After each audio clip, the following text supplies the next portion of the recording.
Le voile. Un simple vêtement qui est devenu de nos jours l'expression de tous les rejets et hallucinations. Synonyme d'humiliation de la femme, de soumission ou de subordination pour certains, il est devenu en France le symbole d'un combat à mener pour la liberté féminine. Vécu comme une entorse à la laïcité parce qu'il bouscule le code vestimentaire occidental, le voile est perçu comme une contrainte imposée à la femme musulmane. Dans l'imaginaire collectif, il est impensable qu'elle puisse le porter volontairement et avec fierté, afin de revendiquer son obéissance à Allah. Ces détracteurs du voile, combattants des temps modernes, s'appuient sur une série d'arguments afin de justifier leur lutte. Analysons à la loupe leurs arguments et jugeons ensemble de leur pertinence. Argument numéro 5. Le voile est un retour au Moyen-Âge. Pour beaucoup, le voile serait un vêtement moyenâgeux, archaïque et dépassé. À l'inverse, ces gens-là pensent que le fait de se dénuder est une forme de développement et d'émancipation des femmes. Pourtant, les femmes de la préhistoire, selon la conception occidentale, portaient-elles le voile ou bien étaient-elles dénudées? Et les femmes amazones et autochtones, portent-elles le voile ou bien sont-elles dénudées? Si le fait de se dénuder est une forme de développement, pourquoi alors l'homme préhistorique et les peuples autochtones sont-ils dénudés? Dans beaucoup de cultures et de civilisations, se couvrir est un synonyme de pudeur et de chasteté, en particulier dans les cultures judéo-chrétiennes, qui forment le socle de la société française. Quatrièmement, le voile serait un symbole d'intolérance. À en croire certains, le voile serait une forme d'intolérance et de rejet de la culture occidentale. Il serait même pour d'autres un signe ou un symbole politique visant à défier l'Occident et ses valeurs. Pourtant, le voile existait déjà bien avant l'émergence de l'Occident et de ses valeurs telles que nous les connaissons aujourd'hui. Tout d'abord, reprenons la définition du terme intolérance dans le dictionnaire Larousse. Il est dit que l'intolérance est le refus d'admettre l'existence d'idées, de croyances ou d'opinions différentes des siennes. Ce refus pouvant même aller jusqu'à la persécution physique ou verbale de la personne visée par l'intolérance. Or, ceux qui critiquent le voile pensent que ce vêtement est un signe de la soumission des femmes envers les hommes. Ces gens-là refusent d'admettre que leurs opinions est loin d'être partagées par les femmes en question. De plus, 580 actes islamophobes ou anti-musulmans ont été commis durant l'année 2016 et dans plus de 80% des cas, les victimes de ces attaques étaient des femmes voilées. Ainsi, ceux qui considèrent que le voile serait un symbole d'intolérance sont souvent ceux qui font preuve de l'intolérance la plus extrême, allant même jusqu'à s'en prendre physiquement aux femmes voilées. Pour en finir avec ce point, le voile n'a jamais été un symbole d'intolérance ou de rejet, puisqu'il s'est adapté et a su s'intégrer dans tant de pays, de civilisations et de cultures différentes durant plus d'un millénaire. Troisièmement, le voile n'a pas sa place en France. Pour critiquer le voile islamique, certains affirmeront que la France aux Français et en France, on doit s'habiller comme les Français. Cette allégation est sans fondement. Tout d'abord, parce que la France ne s'est pas construite et constituée autour d'un style vestimentaire unique, mais autour de valeurs et principes qui sont la liberté, l'égalité et la fraternité. De plus, la France est un pays dit de culture judéo-chrétienne, et cette culture est ancrée dans de nombreux aspects de la société française. Or, aux dernières nouvelles, ni le christianisme ni le judaïsme ne sont nés en France. Ils sont nés en Palestine, dans une région située à plus de 3000 km de Paris. Si la France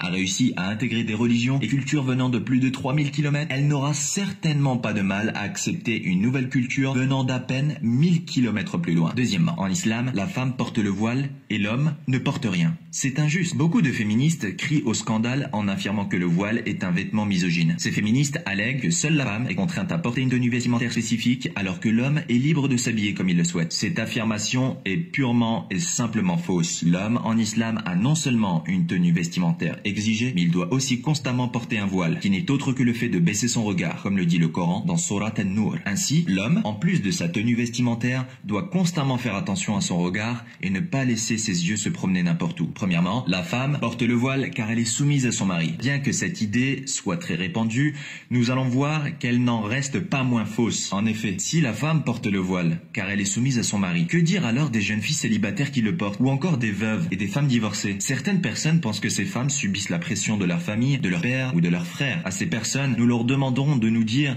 qu'est-ce qui met la pression aux jeunes filles et femmes converties qui portent le voile. Et quand bien même une fille serait forcée à porter le voile par ses parents, son frère ou son mari, une fois que celui-ci tournerait le dos ou qu'elle serait seule, elle l'enlèverait, non? On voit donc bien que le voile n'est pas une question de pression familiale, ni une affaire de soumission de la femme envers l'homme. Non, bien au contraire. Beaucoup de jeunes voilées sont persécutées par leur famille du fait qu'elles le portent. Beaucoup sont menacées de divorce par leur mari dû à leur envie de se voiler. Il vous suffira de discuter avec ces jeunes femmes pour vous rendre compte que les cas où les proches leur interdisent de se voiler sont beaucoup plus courants que l'inverse. Mais alors, une question se pose. Pourquoi la femme musulmane porte-t-elle le voile? La femme musulmane porte le voile car elle est soumise non pas à l'homme, mais à Dieu, à Allah, qui lui demande de se se couvrir lorsqu'elle est en présence d'hommes étrangers, ainsi que la femme musulmane, soit mariée, divorcée, veuve, célibataire ou fiancée, le voile lui est prescrit par son Seigneur et non pas par l'homme. Conclusion, nous invitons donc tous ceux et celles qui ont des a priori sur le voile à ne pas se limiter à ce qu'ils peuvent entendre ou lire dans les médias et réseaux sociaux. La France est un pays riche en culture et religions, toutes aussi diverses que variées. Qu'ils aillent donc parler à ces femmes qui portent le voile plutôt que de les juger uniquement sur des préjugés. Ils en sortiraient certainement plus tolérants. Merci à tous d'avoir suivi cette vidéo. N'hésitez pas à nous dire ce que vous en pensez dans les commentaires et à partager si vous avez apprécié le contenu. Qui sait, peut-être qu'avec ce partage, vous changerez les mentalités et participerez au vivre ensemble.